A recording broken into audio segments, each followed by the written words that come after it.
RSS chief Mohan Bhagwat ने इतवार के रोज कर्नाटक के उडुपी में श्री कृष्णा मठ का दौरा किया, जहां उन्होंने सुगनेन्द्र तीर्थ स्वामी से मुलाकात की। इस मौके पर उन्होंने एक तजुर्बाती थिएटर अनुभव मंटपम का इफ्तिताह किया, जिसका मकसद भगवद गीता का पैगाम आम करना है। भागवत ने गीता की तालीमात को जिंदगी के इब्तदाई दौर में अपनाने की अहमियत पर भी बात की और कहा कि गीता ज़ाती तरक्की के लिए बेहतरीन रहनुमा है और ये सिर्फ बुढ़ापे में पढ़ने का सहीफा नहीं है। उन्होंने ये भी कहा कि गीता कदीम हिंदुस्तानी फ़लसफ़े का निचोड़ है, जो हर दौर और फिक्र की धारा के लिए अहम है। जो सनातन काल से चलता आया हुआ चिंतन है, पूर्णता तक पहुंचा।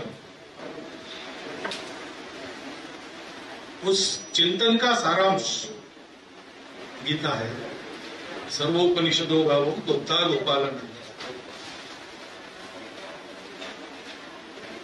और वो इतना संपूर्ण है कि उसके पहले हुआ सब चिंतन और उसके बाद में सृष्टि प्रलय तक होने वाला सब आध्यात्मिक चिंतन गीता में समाविष्ट है। श्रीमद् भगवद गीता के बाद भारत में और सारे विश्व में जो जो चिंतन धाराएं आई, उसका भी अध्ययन करते तो ध्यान में आता है कि ये सब गीता में पहले से।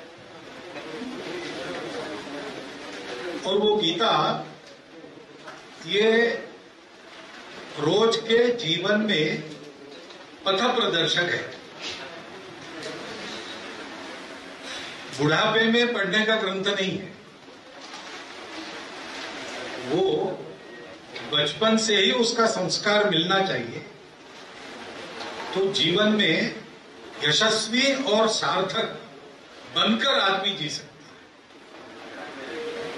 आध्यात्मिक दृष्टि से तो है ही, लेकिन भौतिक जीवन में भी